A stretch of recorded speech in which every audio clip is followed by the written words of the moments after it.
এই ভিডিও যখন করছি তার বেশ কিছুক্ষণ আগে শেষ হয়েছে রাজ্যের প্রথম বিজেপি সরকারের শপথ গ্রহণের অনুষ্ঠান। যে অনুষ্ঠানের প্রতিটি দিকে ছিল একেবারে বেনজির স্বাতন্ত্র্য। বাঙালির সবচেয়ে বড় আইকন রবীন্দ্রনাথের জন্মদিনে শপথ নিচ্ছে পশ্চিমবঙ্গের সরকার, এমনটা আগে কখনো হয়নি। এই প্রসঙ্গে আমার দর্শকদের জন্য একটা তথ্য দিই, ভালো লাগবে। মমতা ব্যানার্জি সবসময় বাংলা ও বাঙালিয়ানা নিয়ে গলা ফাটান, নিজেকে বলেন বাংলার মেয়ে, বিজেপিকে উত্তর ভারতের অবাঙালিদের দল বলে রীতিমতো গালমন্দ করেন।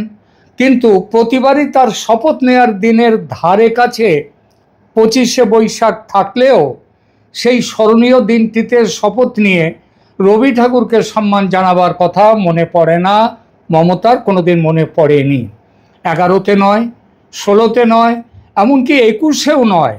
2021-এর কথা বলি, 25শে বৈশাখ সেবার পড়েছিল মে মাসের 9 তারিখে, আজকে যেমন। মমতা মন্ত্রিসভা শপথ নেয় 5ই মে। বাঙালি বলে গলা ফাটানো মমতা ব্যানার্জি মহুয়া মৈত্রদের মাথায় পর্যন্ত আসেনি এই রবীন্দ্র জন্মজয়ন্তীর দিনটিতে শপথ নেয়ার কথা। কিন্তু বিজেপি বেছে নিল এই দিনটিকে। শুধু কি এই একটা বিষয়ের স্বাতন্ত্র্য? না, পুরো মঞ্চ আজ বাঙালির কৃষ্টি, সংস্কৃতি আর ঐতিহ্যে ভরে ছিল। এছাড়া আজ সমস্ত বিজেপি বিধায়কদের পোশাক, পুরুষের ক্ষেত্রে ধুতি পাঞ্জাবি, মহিলাদের শাড়ি, একেবারে বাঙালি ঘরানায়। এর আগের এই প্রথম ভারতের প্রধানমন্ত্রী, স্বরাষ্ট্রমন্ত্রী, প্রতিরক্ষামন্ত্রী সমেত 20টি রাজ্যের মুখ্যমন্ত্রী এবং বেশ কয়েকটি রাজ্যের উপমুখ্যমন্ত্রীরাও সঙ্গে ছিলেন।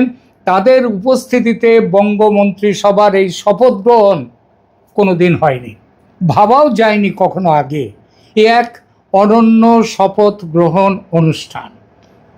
এবার আসি আজকের বিষয়ের আলোচনায়। শুভেন্দু আজ মাথায় যে মুকুটটি পরলেন সেটা কিন্তু পশ্চিমবঙ্গের বর্তমান পরিস্থিতিতে সেটা কিন্তু ফুলের মুকুট নয়, সেটা নিশ্চিতভাবে কাঁটার মুকুট। এই কাঁটার মুকুটকে ফুলের মুকুটে রূপান্তরিত করা শুভেন্দুর কাছে খুব বড় চ্যালেঞ্জ, কিন্তু তাকে পারতেই হবে এবং তিনি পারবেন, আমাদেরও বিশ্বাস। কেন কাঁটার মুকুট, আর সেই কাঁটার মুকুটের কাঁটাগুলো কি, সেই নিয়ে দু চার কথা। কতটা চ্যালেঞ্জ সেই সব কাঁটাগুলো তুলতে বিজেপি সরকারের ওপর পড়বে, এই নিয়ে প্রতিবেদন। দয়া করে শেষ পর্যন্ত সঙ্গে থাকুন, আপনার মতামত দিন এবং সাবস্ক্রাইব করুন আমার চ্যানেল ক্যালকাটা ডায়ালগস। প্রথমেই বলতে হয়, আজ পশ্চিমবঙ্গ এক ঐতিহাসিক সন্ধিক্ষণে দাঁড়িয়ে। নতুন সরকার শুধু ক্ষমতায় আসছে না, তাকে একটি ক্লান্ত, দুর্নীতিতে আপাদমস্তক ডুবে থাকা, অবিশ্বাসে ভরা এবং নুয়ে পড়া দলদাস প্রশাসনিক কাঠামোকে আবার নিজের পায়ে শক্ত করে দাঁড় করাতে হবে। খালি হয়ে যাওয়া রাজকোষ সামলাতে হবে। আপনারা তো অনেকেই জানেন না যে এবার এই যে ভোট হয়ে গেল, এই ভোটে যারা প্রিজাইডিং অফিসার, যারা পোলিং পার্সোনেল হয়ে এসেছিল, তাদের টাকা পেমেন্ট করা যায়নি এখনো, রাজকোষের টাকার অভাবে। শিল্পের শ্মশানে এই বাংলায় প্রাণ আনতে হবে, মানুষের হাতে কাজ দিতে হবে। পাহাড় প্রমাণ প্রত্যাশা। শুভেন্দু অধিকারীর সরকারের সামনে সবচেয়ে বড় চ্যালেঞ্জ হবে রাষ্ট্রকে আবার রাষ্ট্রের মতো চালানো। কারণ মানুষ সরকার বদল চায় শুধু মুখ বদলের জন্য নয়। মানুষ চায় থানায় ন্যায্যতা আসুক, বিচার আসুক, ব্লকে স্বচ্ছতা আসুক, রাস্তায় নিরাপত্তা আসুক, প্রশাসনে নিরপেক্ষতা আসুক। আমাদের মেয়েরা, তারা যেন তাদের নিরাপত্তা থাকে। আগেই বলেছি, পাহাড় প্রমাণ প্রত্যাশা মানুষের। তবু তার মধ্যে সরকারের সামনে কিছু প্রত্যাশার অগ্রাধিকার থাকে। কোন কাজগুলো জরুরি ভিত্তিতে করতে হবে সেই অগ্রাধিকার। এক এক করে আসা যাক সেই বিষয়গুলোতে। প্রথম অগ্রাধিকার নতুন সরকারের 1 নম্বর কাজ হওয়া উচিত আইন শৃঙ্খলা পুনর্গঠন। ভোট পরবর্তী প্রতিশোধের রাজনীতি শুরু করে দিয়েছে তৃণমূল কংগ্রেস। দখলদারি, আবার রং বদল করে সন্ত্রাস চালিয়ে যাওয়া, রাজনৈতিক পতাকা বদলে একই দুষ্কৃতী চক্রের সক্রিয়তা, এসব ভাঙতে না পারলে সরকার শুরুর দিন থেকেই দুর্বলতার বার্তা চলে যাবে মানুষের কাছে। এখানে শুধু পুলিশ বাড়ালেই হবে না, দরকার জেলাভিত্তিক শান্তি ও নিরাপত্তা গ্রিড। কোন এলাকায় কারা বারবার গন্ডগোল পাকায়, কারা রাজনৈতিক ছত্রছায়ায় চাঁদাবাজি করে, কারা দাঙ্গার গুজব ছড়ায়, কারা সোশ্যাল মিডিয়ায় উস্কানি দেয়, এই সব কিছুর ওপর দ্রুত গোয়েন্দা নজরদারি বসাতে হবে। প্রথম 30 দিনের মধ্যে প্রতিটি জেলায় বিশেষ আইন শৃঙ্খলা পর্যালোচনা বৈঠক হওয়া উচিত। পুলিশ সুপার, জেলা শাসক, মহকুমা প্রশাসন, গোয়েন্দা শাখা সবাইকে স্পষ্ট বার্তা দিতে হবে, দল নয় আইনই শেষ কথা। দ্বিতীয় অগ্রাধিকার হওয়া উচিত প্রশাসনের দলীয়করণ বন্ধ করা।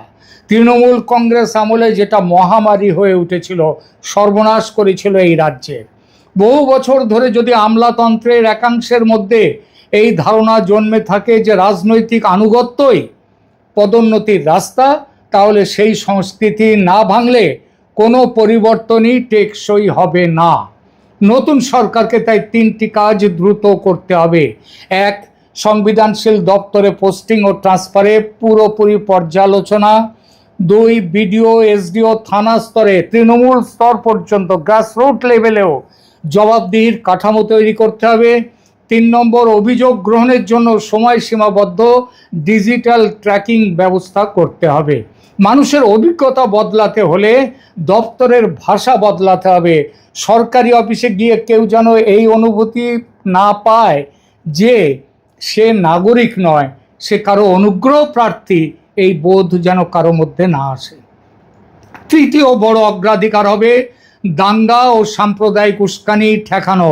এই উস্কানি প্রচুর হবে এখন, কারণ তৃণমূল কংগ্রেস তার সামনে এই রাস্তা। শুভেন্দু অধিকারীর পিএকে হত্যা করে যে সংঘর্ষের একটা উস্কানি, সেই উস্কানিকে বিজেপি কিন্তু কড়া হাতে সেটাকে শক্ত হাতে দমন করতে পেরেছে। এই মুহূর্ত পর্যন্ত কিন্তু শেষ হয়নি, এগুলো চলতেই থাকবে। নতুন সরকারকে একই সঙ্গে কঠোর এবং সংযত হতে হবে। কঠোর হতে হবে দুষ্কৃতীদের বিরুদ্ধে, সংযত হতে হবে সাধারণ মানুষের আবেগ সামলাতে। এখানে সবচেয়ে জরুরি বিষয় হলো কোনো উস্কানিকে রাজনৈতিক লাভের খেলায় পরিণত না হতে দেয়া। গুজব, মিছিল, পাল্টা মিছিল, ধর্মীয় উত্তেজনা, সীমান্তবর্তী এলাকায় উদ্বেগ, যেগুলো তৈরি করাতে মমতা বন্দ্যোপাধ্যায় রেকর্ড তৈরি করে গেছেন, এসবকে আগেভাগেই চিহ্নিত করে প্রতিরোধ করতে হবে। এবং আশা করা যায়, কেন নিশ্চিত বিশ্বাস, মমতা বন্দ্যোপাধ্যায় যেভাবে তিনি বলতেন বিশেষ কমিউনিটির কথা, তাদেরকে ছেড়ে দিলে কয়েক মিনিটে নাকি অন্য কমিউনিটিকে শেষ করে দেবে। বোঝাতে অসুবিধা হয় না তিনি কী বলতে চেয়েছেন। এবং এইটা কিন্তু এইভাবে উস্কানি দেওয়া কিন্তু চলবে। এই সরকার যারা চলে গেছে তারা কিন্তু এই উস্কানি দিয়ে যাবে রাজনৈতিক লাভের জন্যে। প্রতিটি জেলায় তাই র্যাপিড রেসপন্স পিস মেকানিজম বা শান্তি বাহিনী, শান্তি কমিটি, এগুলো গড়তে হবে। প্রশাসন, স্থানীয় বিশিষ্টজন, ধর্মীয় নেতৃত্ব এবং সিভিল সোসাইটিকে নিয়ে এমন এক নেটওয়ার্ক বানাতে হবে যাতে উত্তেজনা ছড়ানোর আগেই তা ঠান্ডা করা যায়। একটি খুব স্পষ্ট নীতি দরকার। অপরাধী যদি বিজেপির পতাকা হাতে থাকে, আমাদের কাছে খবর আছে বিভিন্ন জায়গায় যারা এতদিন তৃণমূলের গুন্ডা ছিল, দুষ্কৃতী ছিল, গণশত্রু ছিল, তারা হঠাৎই তৃণমূলের পতাকা ছেড়ে বিজেপির পতাকা হাতে নিচ্ছে, নিয়ে গিয়ে ঝাঁপিয়ে পড়ছে বিজেপির ওপরে, তারা তোলাও তুলছে। যদি এটা করেও থাকে, বিজেপির পতাকা হাতে থাকলেও তাকে ধরে নিতে হবে সে অপরাধী। যদি বিরোধী শিবিরের হয় তবুও সে অপরাধী। নতুন সরকার যদি শুরুতেই এই নিরপেক্ষতার নজির না গড়ে, যদি সাবধান না হয়, তাহলে বিরোধীরা খুব দ্রুত পরিবর্তন নয়, শুধু পাল্টা দখল, এই বয়ান প্রতিষ্ঠা করে তাদের মতো করে এগিয়ে যাবে। চতুর্থ অগ্রাধিকার হবে দুর্নীতি দমন। তৃণমূল কংগ্রেস সরকার দুর্নীতির একেবারে পাহাড় হয়ে উঠেছিল দুর্নীতির, কিন্তু এই দুর্নীতি দমন করাটা কিন্তু প্রতিহিংসা নয়, এটাতে হতে হবে প্রতিষ্ঠানগত শুদ্ধি আনতে হবে। মানুষ চায় চোর ধরা পড়ুক, কিন্তু একই সঙ্গে মানুষ এটাও দেখতে চায় যে সরকার কেবল প্রতিশোধের রাজনীতি করতে ব্যস্ত নয়, সরকার শাসনও করছে। তাই সব বড় প্রকল্প, নিয়োগ, টেন্ডার, পঞ্চায়েতের ব্যয়, পুরসভার খরচ এবং কল্যাণমূলক প্রকল্পের আর্থিক অডিট শুরু করে দিতে হবে ইমিডিয়েটলি, যেটা তৃণমূল কংগ্রেস মমতা সরকারের আমলে আইওয়াশ হয়েছিল। তবে এই অডিটের সঙ্গে একটি বড় আশ্বাসও একসঙ্গে দিতে হবে, গরিবের রেশন, স্বাস্থ্যসেবা, ছাত্রছাত্রীদের সুবিধা, কৃষকের সহায়তা, সামাজিক সুরক্ষা, এসব যেন কোনোভাবেই বন্ধ না হয়। অন্নপূর্ণা যোজনা আসুক, কিন্তু সেটা আসতে সময় লাগতেই পারে, 2-1 মাস তো বটেই, ততক্ষণে যেন লক্ষ্মীর ভাণ্ডার বন্ধ না হয়।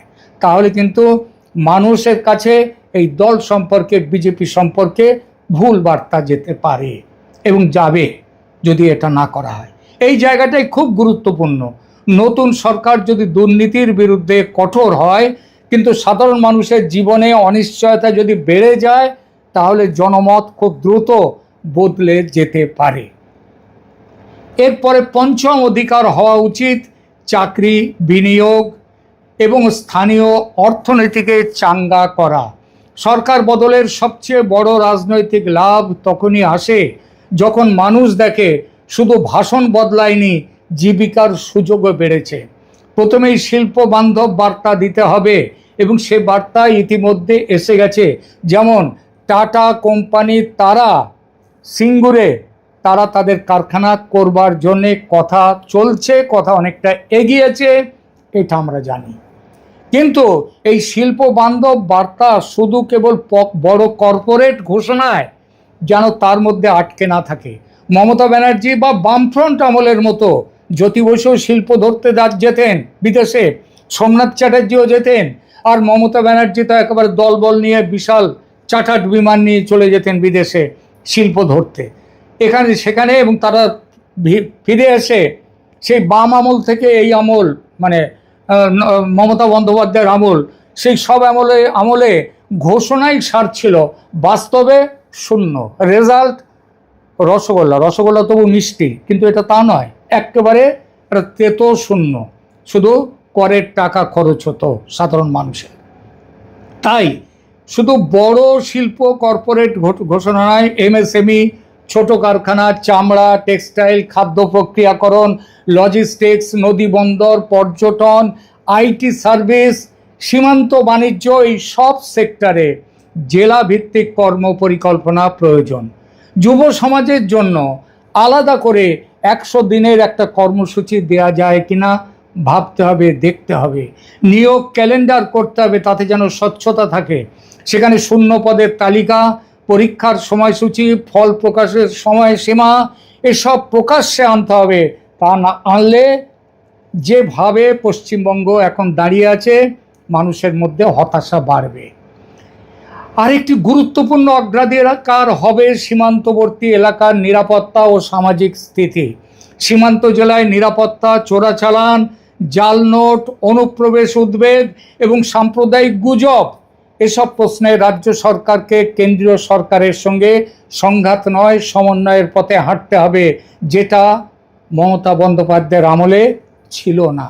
মমতা বন্দ্যোপাধ্যায় করেননি, তিনি বিএসএফকে জমি, সীমান্তে কাঁটা তারের বেড়া দেওয়ার জন্য পর্যন্ত জমি দিতে চাননি।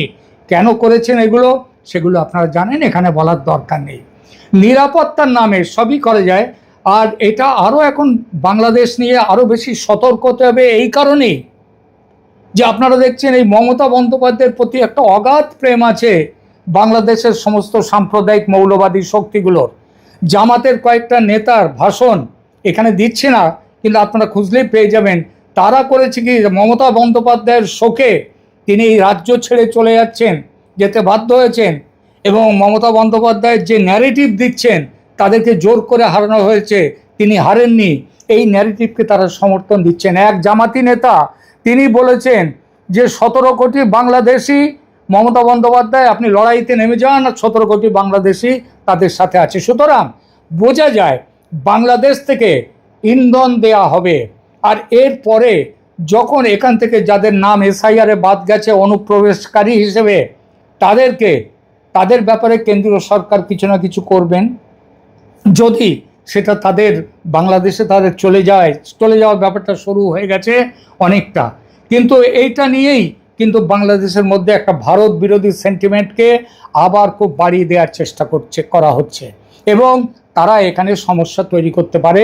সতর্ক হতে হবে, কারণ সীমান্তের নিরাপত্তাও দেখতে হবে। কিন্তু এটাও ঠিক, নিরাপত্তার নামে সাধারণ সীমান্তবাসীকে আতঙ্কে রাখা যাবে না। নীতি হওয়া উচিত অপরাধের বিরুদ্ধে জিরো টলারেন্স, কিন্তু সাধারণ মানুষের সঙ্গে সমমর্যাদাপূর্ণ প্রশাসনিক সম্পর্ক। এখানে বিশেষ টাস্ক ফোর্স গঠন করা যেতে পারে, যেখানে পুলিশ, প্রশাসন, গোয়েন্দা বিভাগ, সীমান্তের দায়িত্বপ্রাপ্ত বাহিনী এবং স্থানীয় সিভিল প্রশাসন তারা নিয়মিত তথ্য ভাগাভাগি করবে। নিরাপত্তা কিন্তু শুধু বন্দুক দিয়ে আসে না, নিরাপত্তা আসে তথ্য, সতর্কতা আর দ্রুত প্রতিক্রিয়া থেকে, কুইক রেসপন্স থেকে। মমতা বন্দ্যোপাধ্যায় সীমান্তে জমি দেননি বেড়া দেওয়ার জন্য, এবার সেই সমস্যা চলে যাবে এবং খুব দ্রুত যাতে জমি অধিগ্রহণ করে এই কাজ এগিয়ে নিয়ে যাওয়া যায় সেইটা দেখতে হবে। কারণ সামনে জুন জুলাইতে বর্ষার সময় আসছে, নানা রকম অসুবিধে হতে পারে। এরপর নতুন সরকারের প্রথম 6 মাসে সবচেয়ে বড় পরীক্ষা হবে তার রাজনৈতিক ভাষা। সরকার কি প্রতিশোধের ভাষায় কথা বলবে না, এটা আমরা জানি, কারণ সেই নির্ভরতা সেটা বিজেপি দলের প্রতি মানুষের আছে। কিন্তু সরকার প্রতিশোধের ভাষায় কথা বলবে না শাসনের ভাষায় কথা বলবে, সেটা মানুষ দেখতে চায়। সরকার প্রতিপক্ষকে চূর্ণ করার বার্তা দেবে না নিশ্চিতভাবে, বরং আইনের মাধ্যমে আইন শৃঙ্খলা ফিরিয়ে আনার বার্তা দেবে। শুভেন্দু অধিকারীর জন্য এখানেই বড় সুযোগ। তিনি চাইলে নিজের ভাবমূর্তি কেবল আন্দোলনের নেতা হিসেবে নয়, কঠিন কিন্তু কার্যকর প্রশাসক হিসেবেও প্রতিষ্ঠা করতে পারেন। তার সরকারের মূল মন্ত্র হওয়া উচিত আইন সবার জন্য এক, প্রশাসন দলীয় ক্যাম্প নয়, দুর্নীতির বিচার হবে কিন্তু জনসেবা থামবে না, দাঙ্গা রুখবো, উন্নয়ন এগোবো, কর্মসংস্থান বাড়াবো, রাষ্ট্রের কর্তৃত্ব ফিরবে কিন্তু নাগরিকের স্বাধীনতা খর্ব হবে না, অনুপ্রবেশ বন্ধ করা হবে কড়া হাতে। দেশকে অনুপ্রবেশকারী মুক্ত করার ব্যাপারে কেন্দ্রের সঙ্গে একযোগে কাজ করতে হবে।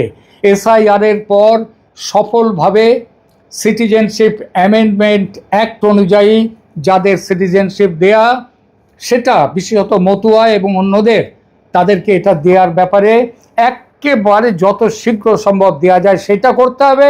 করার পর যারা এখানে রয়েছে অবৈধভাবে তাদেরকেও চিহ্নিত করতে হবে, এনআরসি চালু করতে হবে।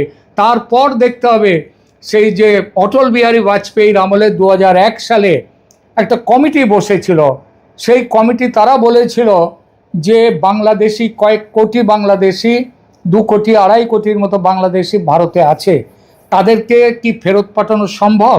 যদি ফেরত পাঠানো সম্ভব না হয় তাহলে তাদেরকে যাতে ওয়ার্ক পারমিট দিয়ে নির্দিষ্ট সময়ের জন্য কোনো রকম নাগরিক সুবিধা না দিয়ে যদি তাদের এখানে রাখা যায়, সেই চেষ্টার কথা বলা হয়েছিল সে সময়ে। তো সেই ব্যাপারটা আবার দেখতে হবে। আমার মনে হয় পশ্চিমবঙ্গ সরকারকে এই ব্যাপারে উদ্যোগী হয়ে ভারত সরকারের সাথে মিলেমিশে একটা স্ট্যান্ড নিতে হবে। যেভাবে মমতা বন্দ্যোপাধ্যায় রণংদেহী স্ট্যান্ড নিয়েছেন, যেভাবে তৃণমূলী দুর্বৃত্তরা রাতারাতি রং পাল্টে বিজেপির পতাকা হাতে নিয়ে দুর্বৃত্তগিরি চালাতে শুরু করেছে বিজেপিকে বদনাম করতে, যেভাবে বাংলাদেশে জামাত ও তার সহযোগী মৌলবাদী শক্তি মমতা ব্যানার্জির সঙ্গে সহমর্মিতা দেখাতে শুরু করেছে, সেটা মাথায় রেখে কোনো নরম ব্যবস্থা নয়, কড়া ব্যবস্থা নিতে হবে এই সব দুর্বৃত্তদের বিরুদ্ধে।